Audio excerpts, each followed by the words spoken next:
रतनपुर नाम के एक खुशहाल गांव में शंभू नाम का एक गरीब किसान रहता था। शंभू के पास अपनी कोई जमीन नहीं थी। वो दूसरों के खेतों में मजदूरी करके अपना घर चलाता था। उसकी बेटी गौरी शहर से अपनी पढ़ाई पूरी करके गांव लौटी थी। शंभू बहुत प्यार करता था, लेकिन उसकी गरीबी हमेशा उसके आड़े आती थी। गौरी बेटा, तू शहर से पढ़ लिख कर आई है। मेरा मन था कि मैं तेरे लिए कुछ अच्छा करूं, तुझे अच्छा खाना खिलाऊं, लेकिन इस साल काम बहुत कम है। पिताजी, आप चिंता क्यों करते हैं? मैं आ गई हूँ ना। हम अपनी मेहनत से अपनी किस्मत बदलेंगे।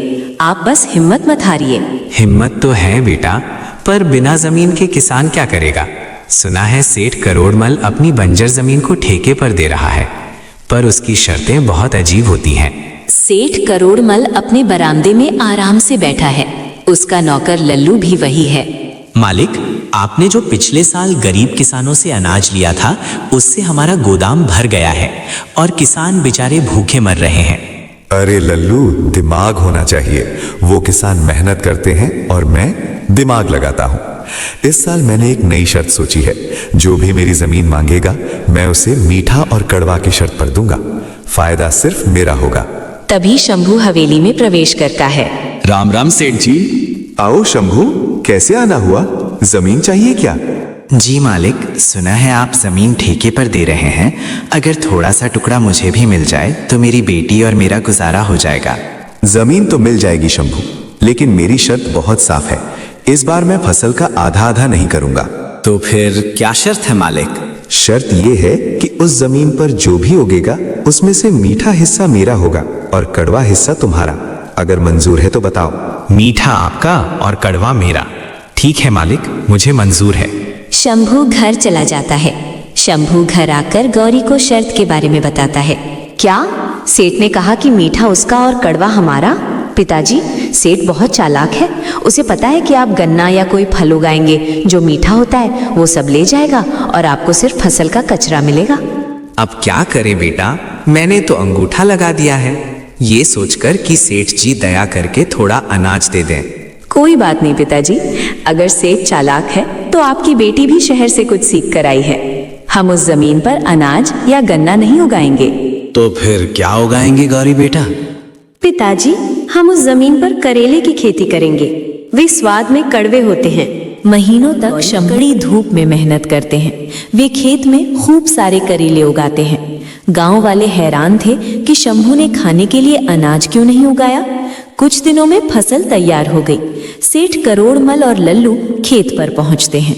सेठ बहुत खुश है। उसे लग रहा है कि उसे बहुत सारा गन्ना या मीठे फल मिलेंगे। शंभू, ये क्या है? पूरे खेत में तो करेले भरे पड़े हैं। जी मालिक, और जैसा कि आप जानते हैं करेला बहुत कड़वे होते हैं। शर्त के मुताबिक कड़वा हिस्सा हमारा है, इसलिए ये सारे करेले हमारे हुए। अब आप इस खेत में कुछ मीठा ढूंढ लीजिए, वो आपका है। मालिक, यहाँ तो एक भी मीठी चीज नहीं है, सब कड़वा है। तुमने मुझे धोखा दिया है। मैं इन करेलों का क्या करूंगा? धोखा नहीं मालिक, ये तो आपकी ही शर्त है। आपने ही कहा था कि कड़वा हमारा। हमने तो बस मेहनत की है। अब हम ये कीमती करेले बाजार में बेचेंगे। सेठ गुस्से में पैर पटकता हुआ वहां से चला। शंभू और गौरी बहुत खुश होते हैं। कुछ दिन बाद शंभू फिर से खेती करने के लिए सेठ जी के पास जाता है। सेठ जी, मुझे खेती करने के लिए जमीन चाहिए। आपकी जो भी शर्त है वो बता दीजिए। शंभू, पिछली बार तुम जीत गए, लेकिन इस बार मैं तुम्हें गांव के पीछे वाला फलों का बगीचा देता हूँ। वहां तुम नए फल लगाओ। जी मालिक, इस बार क्या शर्त है? इस बार की शर्त बहुत सीधी है। तुम फल लगाओगे, मेहनत करोगे, लेकिन ऊपर का हिस्सा मेरा होगा और नीचे का हिस्सा तुम्हारा। ठीक है मालिक, मुझे मंजूर है। शर्त हारने के बाद सेठ करोड़मल की रातों की नींद उड़ चुकी थी। हार से ज्यादा उसे एक किसान की बेटी से मिली जिल्लत चुभ रही थी। अब वो ऐसी चाल बुन रहा था जो शंभू के परिवार को उम्र भर के लिए उसका गुलाम बना दे। लल्लू, वो लड़की शहर से क्या पढ़कर आई है? खुद को बहुत बड़ी तोप समझती है। पिछली बार उसने कड़वा मीठा कहकर मुझे ठग लिया, लेकिन इस बार ऐसा जाल बिछाऊंगा कि वो चाहकर भी नहीं निकल पाएगी। मालिक, इस बार ऊपर और नीचे वाली शर्त तो कमाल की है। फल तो ऊपर ही लगते हैं। अब वो चाहे जो भी फल, आम, अमरूद या जामुन, फल तो ऊपर की डालियों पर ही आएंगे और शर्त के मुताबिक ऊपर का हिस्सा आपका, यानी फल आपके, और उसकी जड़ें उसकी। बिल्कुल सही लल्लू, जड़ें तो मिट्टी में दबी रहती हैं। शंभू उन जड़ों का क्या करेगा?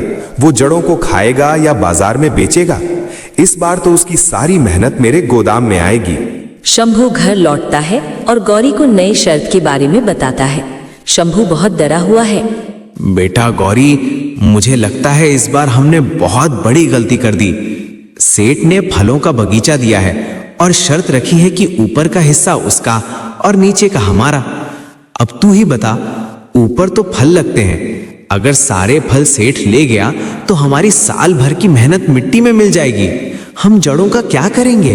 पिताजी, सेठ को लगता है कि फलों का बगीचा मतलब सिर्फ आम या अमरूद होता है। उसे ये नहीं पता कि प्रकृति ने हमें मिट्टी के नीचे भी बहुत कुछ दिया है। क्या मतलब बेटा?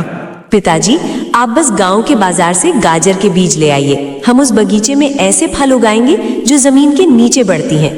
पर बेटा, वो तो फलों का बगीचा है। पिताजी, बगीचा वो होता है जहाँ मेहनत से कुछ उगाया जाए। सेठ ने फल कहा है, पर ये नहीं कहा कि कौन से। आप बस देखते जाइए, इस बार सेठ जी अपनी ही शर्त पर आंसू बहाएंगे। अगले कुछ महीनों तक शंभू और गौरी ने उस बगीचे को स्वर्ग बना दिया। गौरी ने तकनीक का इस्तेमाल किया। उसने जमीन के ऊपर ऐसी बेलें और पत्तियां फैला दी जो बहुत हरी भरी दिखती थी। अरे शंभू, इस बार क्या उगाया है? ऊपर तो सिर्फ पत्ते ही पत्ते दिख रहे हैं, फल कहाँ है? भाई, फल आने में अभी समय है, बस देखते जाओ। कुछ दिनों बाद सेठ जी वहां आए। हाँ भाई शंभू, समय पूरा हुआ, चलो शर्त पूरी की जाए। जैसा कि तय हुआ था, ऊपर का सारा हिस्सा मेरा है। जी बिल्कुल सेठ जी, आप ऊपर का हिस्सा ले जा सकते हैं। अरे ये क्या बदतमीजी है? इन पत्तों में तो एक भी फल नहीं है। शंभू, फल कहाँ है? क्या तूने फल पहले ही चुरा लिए? नहीं मालिक, फल तो अभी वही है जहां उन्हें होना चाहिए। शर्त के मुताबिक ऊपर का हिस्सा आपका था, तो आपने अपनी पत्तियां और घास ले लीजिए। अब नीचे का हिस्सा हमारा है। पिताजी, खुदाई शुरू कीजिए। शंभू कुदाल उठाता है और जमीन खोदना शुरू करता है। जैसे ही मिट्टी हटती है, नीचे से चमचमाती ढेरों गाजर निकलने लगते हैं। देखिए मालिक, ये गाजर, ये सब जमीन के नीचे उगी है। आपकी शर्त के मुताबिक ये सब हमारी है। आप अपनी घास फूस ले जा सकते हैं, वो आपके जानवरों के काम आएगी। ये धोखा है। तुमने जानबूझकर ऐसी फसल उगाई। धोखा आपने दिया था मालिक। आपने सोचा था कि आप एक गरीब किसान की मेहनत छीन लेंगे। आपने शर्त रखी थी ऊपर और नीचे। हमने तो बस आपकी शर्त का मान रखा। अब बताइए, क्या आप अपनी घास लेकर जाएंगे या हम अपनी फसल बाजार ले जाएं? सेठ करोड़मल सन रह जाता है। उसे अपनी बेइज्जती महसूस होती है। तभी गांव का सरपंच आता है। सेठ जी, आज एक बेटी ने साबित कर दिया कि लालच का फल हमेशा कड़वा होता है। आपने बरसों से इन गरीब किसानों का खून चूसा है। आज आपकी अपनी ही शर्तें आपके गले की फांस बन गई हैं। अगर अब भी आप नहीं सुधरे तो पूरा गांव आपकी हवेली का बहिष्कार करेगा। मालिक, बात बिगड़ गई है, माफी मांग लेना ही ठीक है। मुझे माफ कर दो शंभू गौरी। मुझे समझ आ गया है कि मेहनत का कोई विकल्प नहीं होता और चालाकी हमेशा नहीं चलती। सेठ करोड़मल ने उसी वक्त अपनी पुरानी सारी शर्तें रद्द कर दी। उसने शंभू और गांव के अन्य किसानों के गिरवी रखे हुए कागज वापस कर दिए। शंभू, आज से वो बगीचा तुम्हारा है और गांव की जमीन पर जो भी किसान मेहनत करेगा, फसल का 2/3 हिस्सा उसका होगा।